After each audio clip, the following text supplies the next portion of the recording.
उपमुख्यमंत्री सुनेत्रा पवार, सुनील तटकरे विधान भवनात दाखल झालेले आहेत। जिशान सिद्दीकी यांचा उमेदवारी अर्ज दाखल करण्यासाठी ते उपस्थित राहिलेले आहेत। जिशान सिद्दीकी हे आपला उमेदवारी अर्ज भरण्यासाठी सध्या निघालेले आहेत आणि त्यांच्यासोबत उपमुख्यमंत्री सुनेत्रा पवार आणि तटकरे हे विधान भवनात दाखल झालेले आहेत। उपमुख्यमंत्री सुनेत्रा पवार यांच्या समोर ते अर्ज भरतील, तर छगन भुजबळ हे देखील अर्ज भरताना उपस्थित राहणार असल्याची माहिती आहे। विधान परिषदेसाठी राष्ट्रवादीकडून जिशान सिद्दीकी यांना संधी देण्यात आलेली आहे। अजितदादांचा वादा निभावलेला आहे अशी प्रतिक्रिया देखील त्यांनी दिलेली आहे आणि त्याप्रमाणे आता ते थोड्याच वेळात अर्ज भरतील आणि अर्ज भरताना आता सुनेत्रा पवार, सुनील तटकरे आणि छगन भुजबळ हे उपस्थित राहणार आहेत आणि त्यासाठीच सुनेत्रा पवार, उपमुख्यमंत्री सुनेत्रा पवार या विधान भवनात पोहोचलेले आहेत, तर सुनील तटकरे हे देखील विधान भवनात उपस्थित आहेत।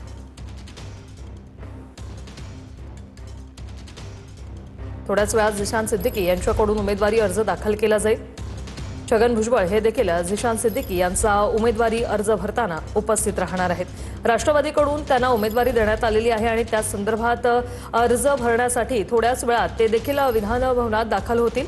मात्र सध्या उपमुख्यमंत्री सुनेत्रा पवार आणि सुनील तटकरे हे विधान भवनात दाखल झालेले आहेत। राष्ट्रवादीकडून कुणाला संधी मिळणार?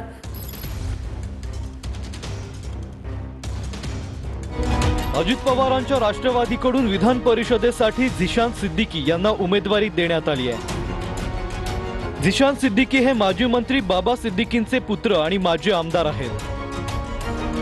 अजित पवारांच्या राष्ट्रवादीच्या कोर कमिटीची बैठक बुधवारी रात्री पार पडली।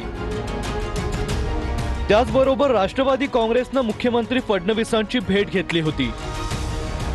राष्ट्रवादीकडून उमेदवारी कुणाला द्यायची याबाबत चर्चा झाली होती।